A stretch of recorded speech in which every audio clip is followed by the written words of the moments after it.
बहुत है, Vyapam scam, GSPC scam, Vijay Mallya को भगा दिया, Lalit gate scam, Panama papers, इनकी भी लंबी लिस्ट है। यहां तक कि देश की डिफेंस को भी नहीं छोड़ा। उन्होंने बोफर्स घोटाला किया, इन्होंने राफेल घोटाला किया, देश के डिफेंस को भी इन लोगों ने नहीं छोड़ा। जनता को बहुत ज्यादा तकलीफ होती है। एक तो जनता देखती है कि उनका पैसा लूट लिया, देश को लूट लिया, और दूसरे देखते कि सारे क्लीन चिट हो गई सबको। भ्रष्टाचार तो हुआ लेकिन किसी ने नहीं किया, कोई पकड़ा नहीं गया। आज तक 75 साल में कोई भ्रष्टाचार के लिए जेल नहीं गया, सारे छूट गए। तो एक तरह से जनता के जले पे नमक छिड़कते हैं। मेरा मानना है भ्रष्टाचार को देश के साथ गद्दारी का ऐलान कर देना चाहिए। जो भ्रष्टाचार करेगा उसे गद्दारी माना जाएगा। देश के साथ गद्दारी कर रहा है वो, उसको गद्दारी का वो देना चाहिए। आम आदमी पार्टी में इन्होंने सारा सब कुछ चेक कर लिया, हमारा एक नया, नहीं तो छोड़ देते हैं मेरे को, मेरी कोई फाइल खोल लेते, मेरे को भी ब्लैकमेल करते जैसे इनका स्टाइल है। इन्होंने एक शुंगलू कमीशन बिठाया, शुंगलू कमीशन में 400 फाइलें गई।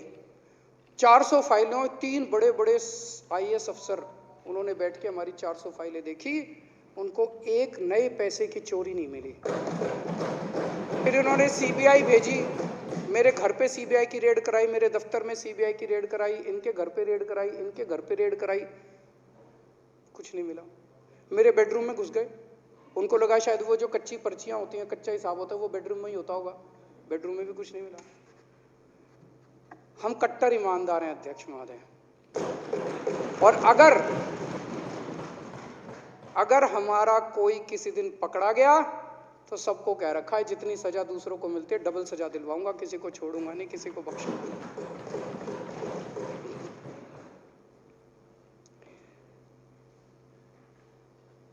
हमारे लिए देश सबसे ऊपर है। अभी भगवंत मान जी की प्रधानमंत्री जी से मीटिंग हुई। मीटिंग में भगवंत मान जी ने सीधे सीधे प्रधानमंत्री जी को कहा कि सर, पंजाब एक बॉर्डर स्टेट है, देश की सुरक्षा, बॉर्डर की सुरक्षा हमारे लिए सर्वोपरि है। इसीलिए आज मैं आपको ये एश्योरेंस देने के लिए आया हूं कि अगर बॉर्डर की सुरक्षा का, देश की सुरक्षा का कोई भी मसला होगा, उन्होंने कहा मेरे नेता केजरीवाल जी और आम आदमी पार्टी और पंजाब सरकार पूरी तरह से आपके साथ हैं, केंद्र सरकार के साथ मिलकर काम करेंगे। उन्होंने कहा मैं एश्योरेंस देने आया हूं कि हम देश की सुरक्षा के साथ किसी किस्म की राजनीति नहीं होने देंगे, कोई राजनीति नहीं होगी। तो देश के लिए हम किसी किस्म की राजनीति नहीं करेंगे। देश की जब भी बात आएगी, हमारा शरीर का एक एक कण, हमारे खून का एक एक कतरा हमारे देश के लिए समर्पित है। जब भी जरूरत पड़ेगी हम देश के लिए हर कुछ करने के लिए तैयार हैं। अध्यक्ष महोदय, आज देश का आम आदमी खड़ा हो गया है। जब दिल्ली में हमारी सरकार बनी, हमने स्कूल अच्छे किए, अस्पताल अच्छे किए, सड़कें अच्छी की, बिजली मुफ्त कर दी, बिजली 24 घंटे कर दी, पानी फ्री कर दिया, पानी घर घर पहुंचाया। ये बात पूरे देश में फैल गई। पूरे देश के लोगों को लगा यार हो तो सकता है, करा नहीं इन्होंने अभी तक, 75 साल में इन्होंने करा नहीं, हो तो सकता है। तो कामों को लेके पूरे देश में एक उम्मीद जागी। और जब से पंजाब के नतीजे आए हैं तो लोगों को लगता है यार अब ये ईमानदारी और ये देशभक्ति की जो हवा बहने लगी, अब ये धीरे धीरे पूरे देश के अंदर बहेगी। पूरे देश के अंदर आज एक उम्मीद की किरण जागी है। पूरा देश खड़ा हो रहा है, एक आम आदमी इस देश का खड़ा हो रहा है। अब ईमानदारी और देशभक्ति की लहर जो है ये पूरे देश में फैलेगी। मैं इस बजट का पूरी तरह से समर्थन करता हूं। बहुत बहुत शुक्रिया।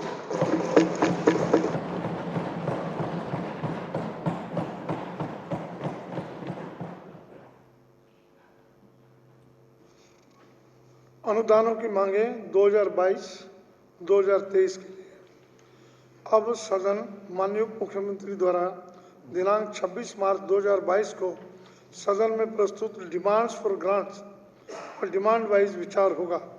डिमांड नंबर 1 लेजिस्लेटिव असेंबली, जिसमें रेवेन्यू में 75 करोड़ 85 लाख रुपए सदन के सामने है। जो इसके पक्ष में है वो हाँ कहें, जो इसके विरोध में ना कहें हाँ पक जीता डिमांड नंबर 1 पास हुई। डिमांड नंबर 2 जनरल एडमिनिस्ट्रेशन, जिसमें रिवेन्यू में 8,49,06,50,000 रुपये तथा कैपिटल में 43 करोड़ रुपये, कुल राशि 8,92,06,50,000 रुपये सदन के सामने है। जो इसके पक्ष में वहाँ कहें, जो इसके विरोध में ना कहें। हाँ पक जीता डिमांड नंबर 2 पास हुई। Demand number 3 administration of justice, जिसमें रिवेन्यू में 12,60,10,00,000 रुपये हैं तथा कैपिटल में 32 करोड़ रुपये हैं, कुल राशि 12,92,10,00,000 रुपये सदन के सामने है। जो इसके पक्ष में वहाँ कहें, जो इसके विरोध में ना कहें। हाँ पक जीता डिमांड नंबर 3 पास हुई। डिमांड नंबर 4 फाइनेंस, जिसमें रिवेन्यू में 3,89,40,00,000 रुपये हैं सदन के सामने है। जो इसके पक्ष में वहाँ कहें, जो इसके विरोध में ना कहें। हाँ पक जीता डिमांड नंबर 4 पास हुई। डिमांड नंबर 5 होम, जिसमें रिवेन्यू में 8,82,19,00,000 रुपये हैं तथा कैपिटल में 3,57,93,00,000 रुपये हैं, कुल राशि 12,40,12,00,000 रुपये सदन के सामने है। जो